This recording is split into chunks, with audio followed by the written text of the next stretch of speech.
அக்கா இப்போ ஆட்டோலாம் ஓட்டுறீங்க.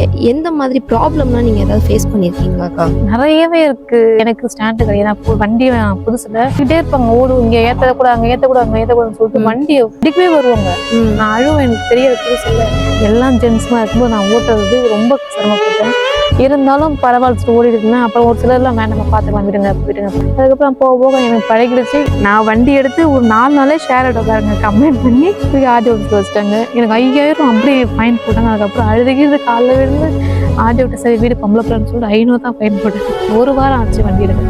என்னோட சுற்றி இருந்த சூழ்நிலை எனக்கு எதுவும் கை கொடுக்கல, கஷ்டமா இருக்குது. சரி ஸ்கூல் சவாரியும் இங்கே எடுத்துட்டு இருக்காங்க. ஸோ உங்களால் முடிஞ்ச ஸ்கூல்ஸ்க்குலாம் வந்து போனோம் அப்படின்னா நீங்கள் பிரபாக்காவை காண்டாக்ட் பண்ணி நீங்கள் ஸ்கூல் சவாரிக்கு உங்கள் குழந்தைங்கள சேஃப்டியாக அனுப்பலாம். என்னோட பிள்ளைங்க நான் அனாதன்றது அதை இல்லை, நீங்கள் அனாதெல்லாம் இல்லை, நாங்கள் எல்லாருமே இருக்கோம். பசங்க யாரோ பெத்த பிள்ளைங்கன்னு சொல்லிட்டு ஒரு சிலர் என் பிள்ளைங்களுக்கு பணம் கட்டி படிக்க வைக்கிறாங்க. என்னால முடிஞ்சதை நானும் ஏதோ பிள்ளைங்களை கோயில முருகர்களை செய்யணும். என் பிள்ளைங்க இன்னும் 2 நாளைக்கு வாழ வைக்கணும்.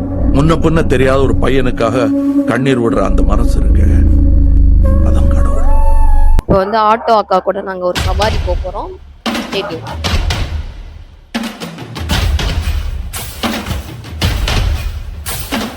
ஒரு பெண் வந்து ஆட்டோ ஓட்டி நம்ம சாதிக்கணும்னு நினைச்சு முன்னு வந்திருக்காங்க.